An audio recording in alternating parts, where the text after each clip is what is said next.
Celtics Post-Game Live is presented by your New England Ford dealers and Ford Trucks, America's best-selling trucks for 49 years. All right, 112-102, your final scores. The Celtics fall to the Atlanta Hawks. They trail by as many as 21 early in that fourth quarter. So he's able to kind of scratch and claw a little bit there to get back within, I think 7 was really the closest that we saw down the stretch. But Atlanta just too much as we get into it. Tom Giles, Chris Forsberg, Eddie House, I'll start with you. Your thoughts on what you saw tonight? Well, one of those games, turning the ball over, not making shots, not moving the basketball. We had 19 assists. Yeah, cool. But we had 15 turnovers. We turning the ball. And you know what? That's something that could come and bite us in the playoffs. And you heard it here first. We've been turning the basketball over at a high clip, the last few weeks. And we got to be, more aware of taking care of the basketball. And I know other teams are going to force turnovers, but live ball turnovers usually hurt you.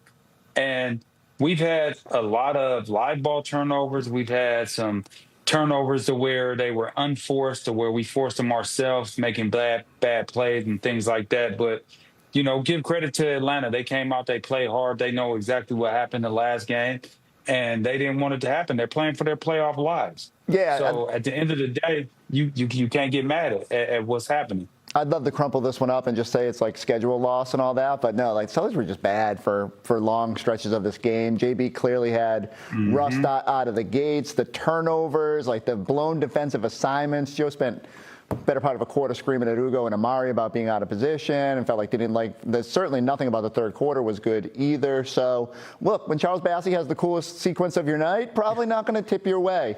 Good for JB to kind of hang in there and get a little bit of momentum at the finish line, even with it was a false comeback there.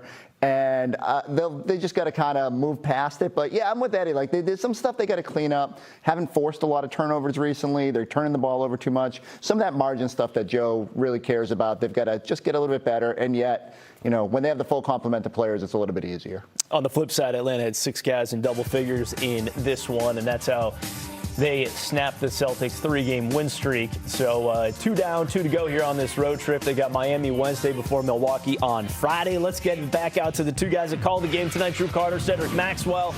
And you guys mentioned it at the end of the broadcast. It came down to that third quarter. What was it that allowed Atlanta to take that 14-point lead going into the fourth? I think it was basically turnovers. As Eddie was saying, live ball turnovers will hurt you. Opportunities, maybe not moving the ball as much, trusting other guys tonight. And they just got a little bit funky.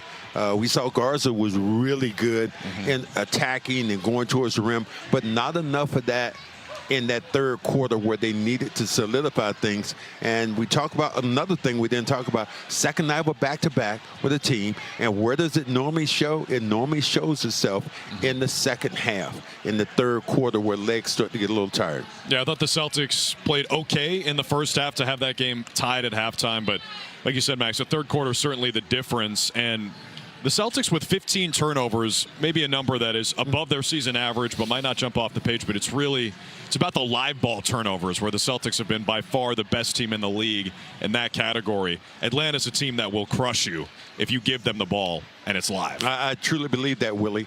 I think that when you did say your name was William, right? You were just waiting for that. I could have said anything. I could have made the most astute basketball point ever. You're right. You're right. I was ready to jump on it, but you're right. When you think about playing a game like this, and the Hawks have won 12 in a row at home. Yes. You know you have to come in with your best game, offensively and defensively. You did not have that tonight if you're the Celtics, and if you turn the ball over to a team that is playing well, and then you talk about another thing, Daniels.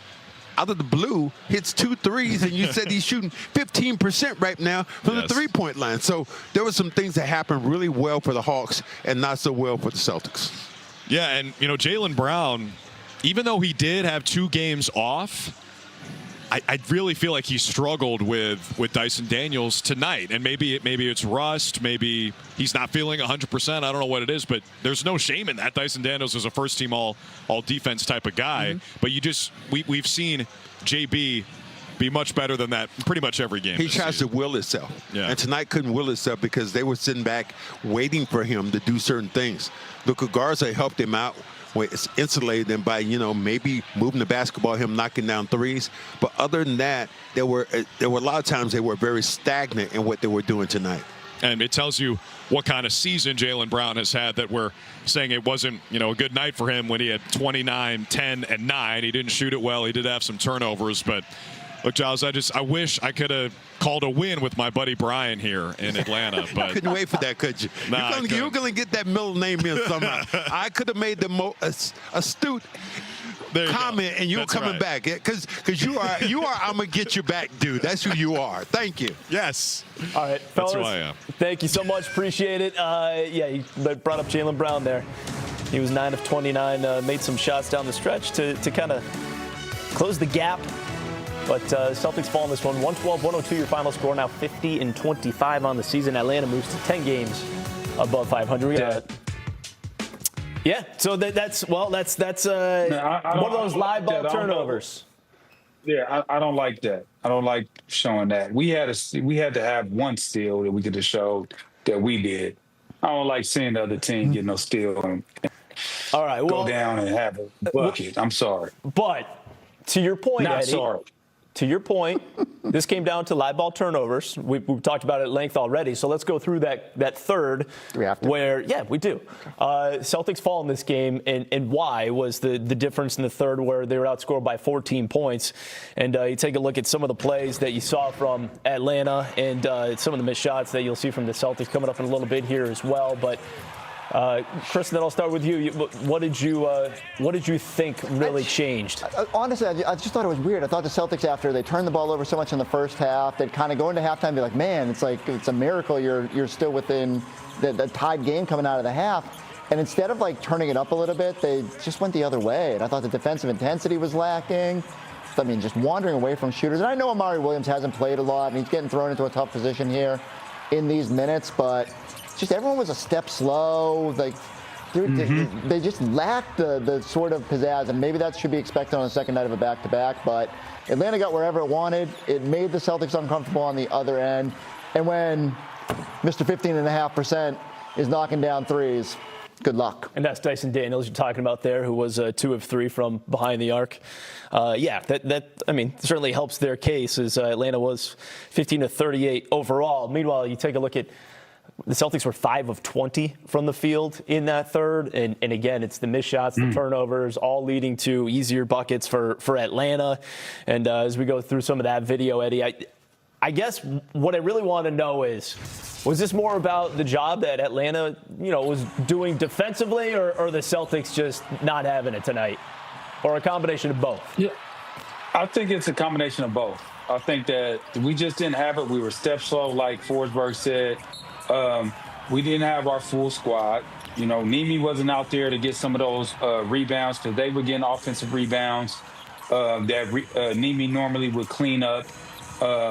Also on the flip side of that, Jason Tatum, another guy that could put the ball on the floor, score in different ways. But there's no excuse. It's just the way it is in the NBA. You're playing so many games, and it does wear on you. And this is one of those games. You came to Atlanta on a back-to-back. Nobody felt sorry about the Hornets last night after they've been playing so damn good. And we took it to them when they came into Boston last night, and we handled business, right? Mm-hmm. Or did they?